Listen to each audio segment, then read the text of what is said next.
এখনকার জামানায় এক জায়গাতে বলছে মৌলানা সাহেব এখন মুলবিদের দোয়াও কবুল হচ্ছে না। আপনারা কি বলছেন? এক জায়গাতে বলছে মুলি সাহেব এখন মুলবিদের দোয়া কাজে লাগে না, আর আগেকার জামানায় মুলবিদের দোয়া কাজে লাগতো। মানে বলতে চাইছে সব দুষ্কুল মুলবিদেরই দোষ, এটা বলতে চাইছে।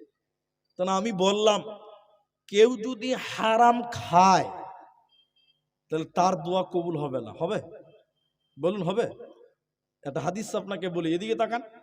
বিদেশ থেকে একটা লোক এসে আল্লাহ নবী কাবার সামনে এসে দোয়া করছে, কাবার সামনে দোয়া করছে, যে সে জায়গায় লয়। তা আল্লাহ নবী দেখছেন আর বলছেন কি করে এই লোকটার দোয়া কবুল হবে? মালবাসুহু হারাম, ওর পোশাক আছে হারাম, গুজিয়া বিল হারাম, ওর মাংস হারাম, ওর জীবিকা নির্বাহ হারাম, ওর খাদ্য হারাম, সব কিছু হারাম খাদ্য দিয়ে শরীর গঠিত হয়েছে। এই হারাম খাওয়ার কারণে তার দোয়া কি করে কবুল হতে পারে? কবুল হবে না। একজন বলছে মুলি সাহেব এখনকার মুলবিদের দোয়া কবুল হচ্ছে না।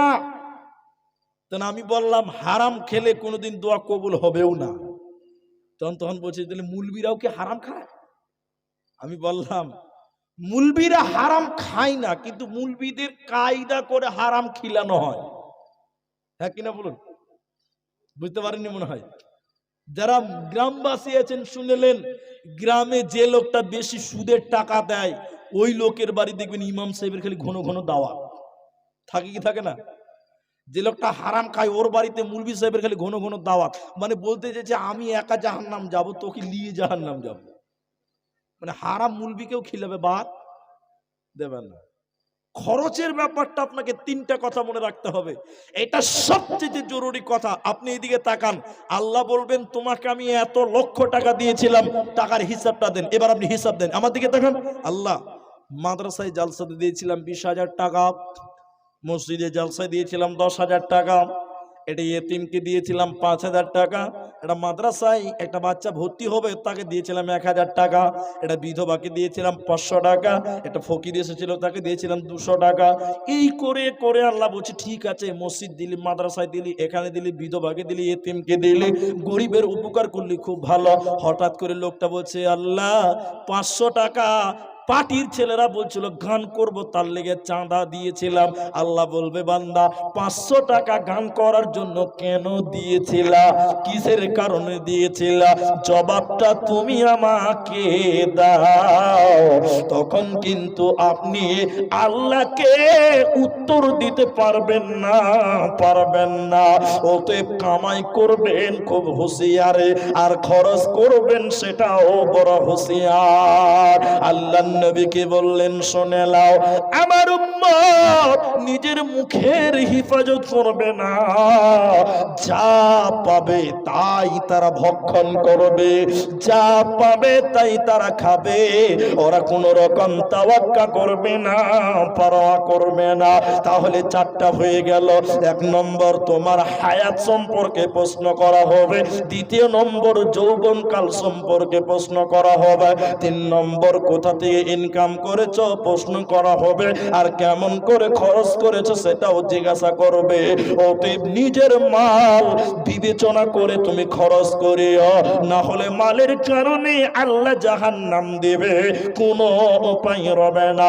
আর 5 নম্বর বিশ্বনবী বলে কিয়ামতের দিন আল্লাহ তাবারক ওয়া তাআলা জিজ্ঞাসা করবে বান্দা তুমি বলো যা জেনেছিলা, যা জ্ঞান অর্জন করেছিলা, ইলম হাসিল করেছিলা, তা মোতাবিক তুমি আমল করেছো কিনা বলো, সেই মোতাবিক তুমি কাজ করেছিলা কিনা তুমি বলো।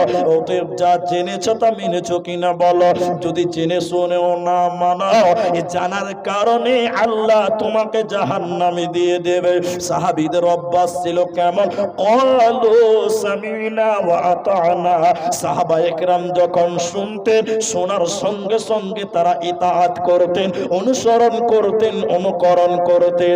অতএব মুসলমান, যা শুনেছ তা মেনেছ কিনা, যা জানো তা মানো কিনা। আজকে যদি আপনি যদি তল্লাশি করেন, আজকে যদি তদন্ত করেন, তাহলে বোঝা যাবে মানুষেরা যা জানে তা মানে না। আমরা যা জানি তা কিন্তু মানি না, মানার চেষ্টাও করি না। জেনে শুনে না করার কারণে আল্লাহ জাহান্নাম দিবে, ডাবল শাস্তি দিবে। অতএব জানলে মানতে হবে, এটা হলো আল্লাহ তাবারাক ওয়া তাআলার আদেশ। কি জানেন? এবার জানার ব্যাপারটা নিয়ে আপনাদের সামনে একটু আলোচনা করব। কি জানেন? জেনে মেনেছেন কিনা একটু বলুন। যা জ্ঞান অর্জন করেছিলেন তা মানেন কিনা মানেন বলেন। সবাই আমরা জানি যে নামাজ পড়তে হয়, জানেন না ভাই? কে জানে না যে নামাজ পড়তে হয়? এটা জানে না এমন কেউ আছে?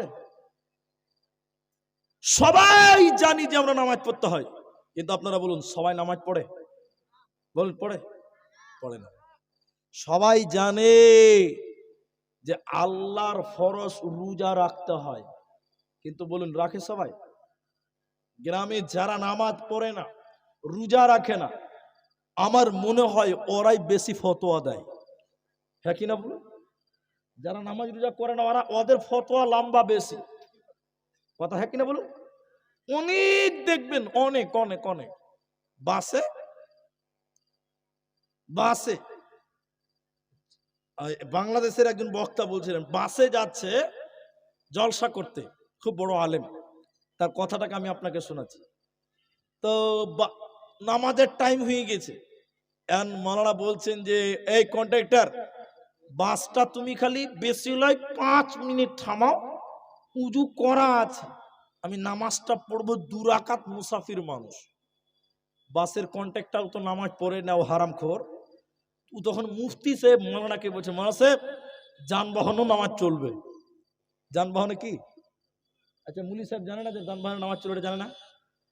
ও তো জানে। তখন মুলি সাহেব বলছে, আমিও জানি যানবাহনে নামাজ চলবে, তুমি আমাকে দামাও, 5 মিনিট নামাজ পড়বো। এখন কোন দিকে কেবলা আছে না আছে আমি কি জানি? তখন বলছে মুলি সাহেব, গাড়িতে কোনো কেবলা লাগে না, যেদিকে ইচ্ছে সেদিক নামাজ পড়ে লাগে। আচ্ছা বলুন, মুলি সাহেব জানে না মশলাটা? তখন মুলি সাহেব বলছে, এটাও জানি রে বাবা। তারপরে বলছে যে উজু করতে হবে। ও বলছে যে উজু করতে হবে, আমি আবার উজু করব। তখন বলছে মুলি সাহেব, তাই এমন চালিয়ে দেন। তখন মুলি সাহেব রেগে গিয়ে বলছে, এই মুলবি তুমি না আমি, মুলবি তুমি না আমি, মাসলা তুমি যে বলছো সব আমার জানা নাই। এখন সমাজে দেখবেন তারা বেশি বেশি ফতোয়া দেয় যারা নামাজ পড়ে না। জানে, সব জানে। এই যে সামনে রমজান মাস আছে, রোজার মাস আছে, একটা লোক হাত তুলে দেখাতে পারবেন যে মুলি সাহেব আমার জানা ছিল না যে রোজা রাখতে হয়? এরকম কেউ আছে গো? সবাই জানি আমরা এগুলো আমল, ইবাদত, কিন্তু আমরা মানি না। না মানার কারণে, অস্বীকার করার কারণে আল্লাহ জাহান্নাম দিবে। সূরা ইয়াসিনের আয়াতে চলুন, ইসলাউহাল ইয়াউমা বিমা কুনতুম তাকফুরুন। আল্লাহ তাবারাক ওয়া তাআলা জেনেছো মাননি, শুনেছো মাননি, জ্ঞান ছিল তারপরও করনি, আল্লাহ তখন তাদেরকে বলবে তোমরা জাহান্নামের দিকে যাও। কেন কেন কেন? আল্লাহ বলবেন তোমরা তাকফুর করেছিলা, অস্বীকার করেছিলা, আমার বিধানগুলো জানার পরে তোমরা নাকচ করেছিলা। অমান্য করার কারণে, নাকচ করার কারণে তোমরা আজকে জাহান্নামে চলে যাও, জাহান্নামীদের দলে চলে যাও। অতএব আল্লাহকে যারা অস্বীকার করবে, নাকচ করবে, ওদেরকে জাহান্নাম দেওয়া হবে, ওদের কোনো উপায় রবে না, রবে না। এজন্য মুসলমান যে যেটুকু জানেন ওইটুকু মেনে চলার চেষ্টা করুন, সঠিকভাবে মেনে নেওয়ার চেষ্টা করুন। আল্লাহ কিয়ামতের দিন যেদিন সূর্যের উপর নিচে থাকবেন আপনি, আল্লাহ বলবেন তুমি যা জেনেছিলা তা মেনেছো কিনা তুমি আমাকে বলে দাও। সেদিন যদি উত্তর দিতে না পারা যায়, সেদিন বড় বিপদ হয়ে যাবে, কোনো উপায় রবে না। এই জন্য কয়েকটি আমল আপনাদের সামনে শোনাই, এই আমলগুলো জানলে মানতে হবে। এটা হলো শাবান মাস। কি করবেন? কয়েকটা আমল শিক্ষা নিয়ে যেতে হবে প্রতিটা জালসা থেকে। এই আমলগুলো মনে রাখবেন। রমজান, সামনে রমজান মাস, তার আগে আছে শাবান মাস, তার আগে গিয়েছে রজব মাস। আল্লাহ নবী মুহাম্মদুর রাসূলুল্লাহ রমজানের পরে সবচাইতে বেশি রোজা রাখতেন যে মাসে, সেই মাসটার নাম হলো শাবান মাস।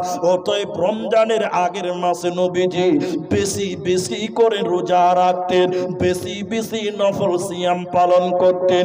কেন কেন কেন? আল্লাহ নবী যায়েদ বিন সাবিত রাদিয়াল্লাহু তাআলা আনহু কয়েকটা 5টা আমল আপনাদের শিক্ষা দিব। 5টা আমল, তার মধ্যে এই মাসে বেশি বেশি রোজা রাখবেন। যায়েদ বিন সাবিত রাদিয়াল্লাহু তাআলা আনহু জিজ্ঞাসা করলেন, ইয়া রাসূলুল্লাহ, এই মাসে বেশি বেশি করে রোজা রাখছেন কেন? এই মাসে বেশি রোজা রাখতে হবে কেন? নবীজি বলছেন, শুনে নাও, প্রতি সপ্তাহে আল্লাহর কাছে 2 বার বান্দার আমল হিসাব পেশ করা হয়। এক সপ্তাহে কতটি কি কাজ করলেন, কতটা গুনাহ করলেন, কত নেকি করলেন, রিপোর্টটা পেশ করা হয় সপ্তাহে 2 দিন। একদিন সোমবার, একদিন বৃহস্পতিবার। আমি বিশ্বনবী সোমবার বৃহস্পতিবার রোজা রাখি। কেন? আল্লাহর কাছে যখন রিপোর্ট পেশ করা হবে সেদিন আমি রোজা থাকবো, তো আল্লাহ খুশি হয়ে যাবে। প্রতি মাসে 3 দিন আল্লাহর কাছে এক মাসের রিপোর্ট পেশ করা হবে, 13 এবং 14 15 তারিখ। এই আপনার আরবি মাসের 13 14 15 তারিখ। এজন্য নবীজি এই মাসে প্রতি মাসে 13 14 রোজা রাখতেন। আল্লাহর নবী বলেন, শাবান মাসে বেশি রোজা রাখছি কেন? শুনে নাও। নবীজি বললেন, শোনো, এই মাসে আল্লাহ 1 বছরের হিসাব, 1 বছরের রিপোর্ট আল্লাহর কাছে পেশ করা হয়। তা আমি নবী চাইছি যেদিন আল্লাহর কাছে আমার রিপোর্ট পাস করা হবে, আল্লাহর কাছে আমার রিপোর্ট তোলা হবে, সেদিন আমি রোজা থাকবো। আল্লাহ দেখে খুশি হবে, আল্লাহ আমাকে ক্ষমা করবে। এজন্য এই মাসে নবীজি বেশি বেশি করে রোজা রাখতে, রমজানের আগের মাসে। তাহলে এই মাসে বেশি বেশি রোজা রাখতে হবে। কি করতে হবে বলুন? রোজা রাখতে হবে। আজকে আমার মোবাইল গাড়ি ড্রাইভারের কাছে আছে, আরবি কত তারিখ জানা আছে? আরবি কত শ্রাবণ মাসে কত তারিখ জানেন তো? 16 তারিখ মনে হয়। হ্যাঁ, 16 তারিখ।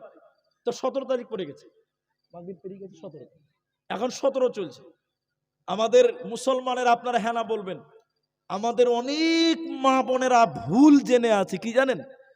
খালি বলছে, মুলি সাহেব শাবানের রোজা কবে? আপনাদের কি বলে না? বলে না?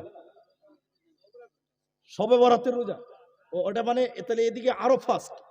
মানে আমাদের দেশে খালি বলে, মুলি সাহেব শাবানের রোজা কবে? ওই একটাই হলো কথা বলে।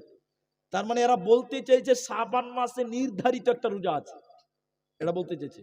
কিন্তু আল্লাহ নবী বলছেন এই মাসে আল্লাহর কাছে এই মাসে বেশি রোজা রাখার কারণ আল্লাহর কাছে 1 বছর রিপোর্ট পেশ করা হয়। কোন দিন করা হবে এই কথা আল্লাহ নবী বলেনি। তাহলে এই মাসে বেশি বেশি রোজা রাখবো, এটা আমরা জানলাম। আমরা সবাই মানার চেষ্টা করব, বলুন ইনশাআল্লাহ। এটা ফরজ নয়। আমল নাম্বার 2 জেনে নিবেন তো মানবেন। সহজে জান্নাত যাওয়ার 5টা আমল। 1, নবীজি বললেন, কেউ যদি সুন্দর করে উযু করে, সুন্দর করে উযু করলো, উযু করার পর কলেমা শাহাদাত পাঠ করলো। সবাই আমার সঙ্গে একবার বলুন তো, আশহাদু আল্লা ইলাহা ইল্লাল্লাহু ওয়াহদাহু লা শারীকা লা ওয়া আশহাদু আন্না মুহাম্মাদান আবদুহু ওয়া রাসূলুহু। নবীজি বলেন, কেউ যদি উযু করার পর কালেমা শাহাদাত পাঠ করে, নবীজি বললেন এই লোকটা এই আমল করার কারণে আল্লাহর জান্নাতের 8টা দরজা খুলে যাবে। যেই দরজা দিয়ে ইচ্ছা সেই দরজা দিয়ে জান্নাত যাবে। বলুন সুবহানাল্লাহ। উযুর পরে কি বলতে হবে? কলেমা। আপনারা বলবেন না, আপনারা বলুন উজুর দোয়া কি ভাই? উজুর দোয়া কালেমা শাহাদাত বিসমিল্লাহ বলতে হবে। কি বলতে হবে? বিসমিল্লাহ বলে উজু করতে হবে, কলেমা শাহাদাত বলে লয়। এর লিগে এদেরকে বন্ধ করলাম যে আপনারা বলিয়েন না, এরাই খানিক বলুক। উজু করার সময় কি বলবেন? বিসমিল্লাহ। আর উজুর শেষে কালেমা শাহাদাত। তাহলে এই আমলটা যদি আমরা জেনে শুনে করি, তাহলে আমাদের নবী বলছেন জান্নাতের 8টা দরজা তার জন্য খুলবে, বলুন সুবহানাল্লাহ। 3 নম্বর আমাল 5টা টোটাল বলে 3 নম্বর নবী বললেন কেউ যদি সহজে জান্নাত যেতে চায়, শোনো, ফরজ নামাজের পর কেউ যদি আয়াতুল কুরসি তেলাওয়াত করে পাঠ করে, ফরজ নামাজের পর আয়াতুল কুরসি যদি কেউ পাঠ করে, নবী বললেন ওই মানুষটা জান্নাতে চলে গেছে। ঢুকলো না কেন? চলে গেল, মরেনি তার জন্য। তার মানে মৃত্যু তাকে জান্নাত থেকে আটকিয়ে রেখেছে। মরলেই লোকটা জান্নাত চলে যাবে, এই লোকের কোনো চিন্তা রবে না, রবে না। 4 নম্বর শুনেলেন জান্নাত যাবেন, জাহান্নাম থেকে বাঁচবেন। আল্লাহর নবী বলেছেন কেউ যদি দিনে 3 বার আল্লাহকে বলে, 3 বার যদি দোয়া করে, আল্লাহ গো তুমি আমাকে জাহান্নাম দিও না। কেউ যদি দিনে 3 বার বলে, আল্লাহ আপনি আমাকে জাহান্নাম দিয়েন না, আল্লাহর নবী বলেছেন শোনো, জাহান্নাম আল্লাহকে সে বলে, জাহান্নাম আল্লাহকে বলে আল্লাহ তোমার অমুক বান্দা আমি জাহান্নাম আসতে চাইছে না, আল্লাহ তুমি তাকে জাহান্নাম দিও না। তাহলে দিনে 3 বার আল্লাহর কাছে জাহান্নাম থেকে আশ্রয় চাইবেন, কমসে কম 3 বার, উপরে যত যেতে পারেন। এরপরে নবীজি বললেন কেউ যদি দৈনিক 3 বার কমসে কম আল্লাহর জান্নাত চাই, আল্লাহ গো তুমি আমাকে জান্নাত দিও, আল্লাহ জান্নাতে একটু জায়গা করে দিও। বিশ্ব নবী বলেছেন জান্নাত তখন আল্লাহকে বলে আল্লাহ তোমার এই বান্দা আমি জান্নাতে আসতে চাইছে, আল্লাহ তুমি তাকে জান্নাতি বলে কবুল করে নাও। আর 5 নম্বর আমলটাকে শুনে নাও, সামনে আসছে রমজান মাস, রোজার মাস। আল্লাহর নবী বলেন মান সামা রমাদানান ঈমানাও ওয়া ইহতিসাবা গুফিরা লাহু মা তাকদ্দামা মিন জামবি। মান সামা, কেউ যদি সিয়াম পালন করে, ঈমানা, ঈমানের সঙ্গে, ওয়া ইহতিসাবা, ইখলাসের সঙ্গে, আমি আল্লাহ কি বলছে শুনে নাও। নবীজি বলেছেন গুফিরা লাহু মা তাকদ্দামা মিন জামবি, আল্লাহ তার অতীতের গুনাহকে ক্ষমা করে দেবে। অতএব রমজানের রোজা রাখবেন ঈমানের সঙ্গে, ইয়াকিনের সঙ্গে, ইখলাসের সঙ্গে, আল্লাহ জীবনের গুনাহকে মাফ করবে।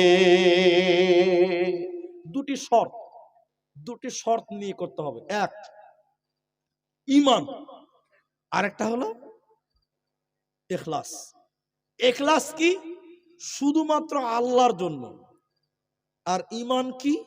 যে আমি যদি রোজা রাখি তাহলে আল্লাহ আমাকে ক্ষমা করবে। এই নিয়তে যদি আপনি আমলগুলো করেন, আজকে জলসায় শুনে গেলেন আর আমলে পরিণত করেন, তাহলে শুনেলেন এই আমল করার কারণে বিচারের মাঠে বলতে পারবেন আল্লাহ যা শুনেছিলাম তা পরিপূর্ণ যদি আমল করতে না পেরেছি, কিছুটা হলেও আমল করতে পেরেছি।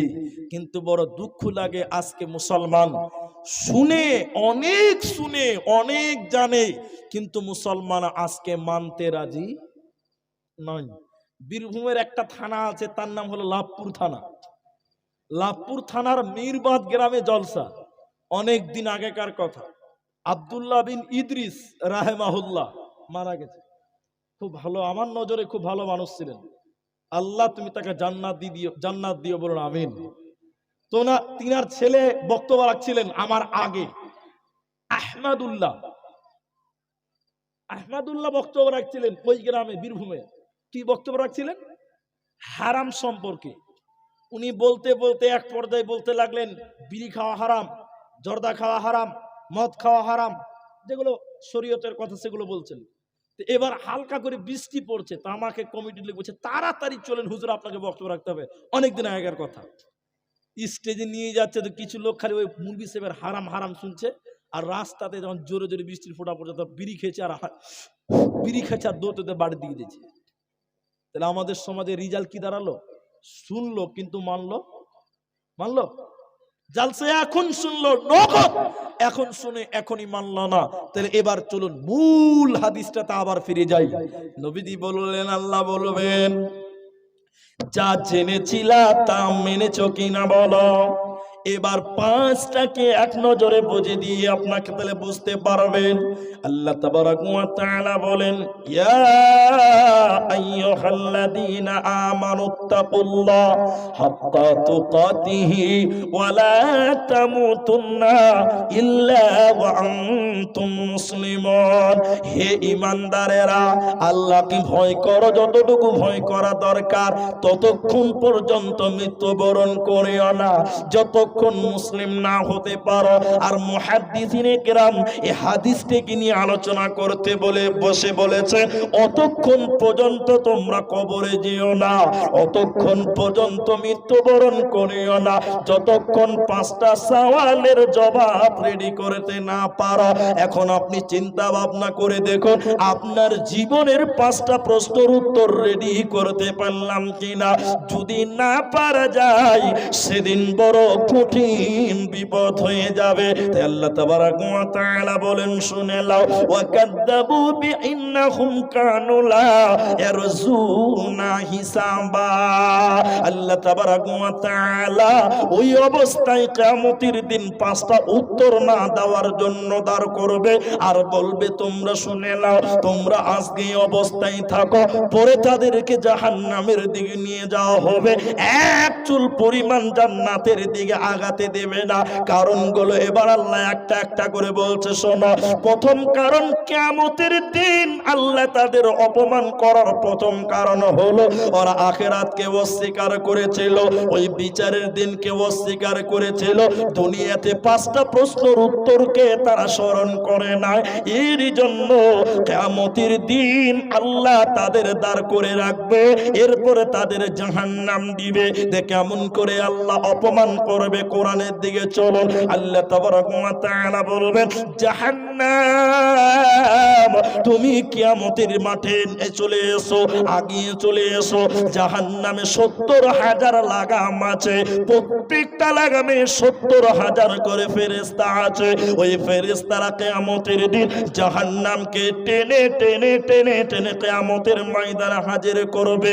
যারা পাঁচটা সওয়ালের উত্তর দিতে পারল না, ওদের সামনে জাহান্নাম রেডি করে দিবে, ওদের সামনে জাহান্নাম আনা হবে।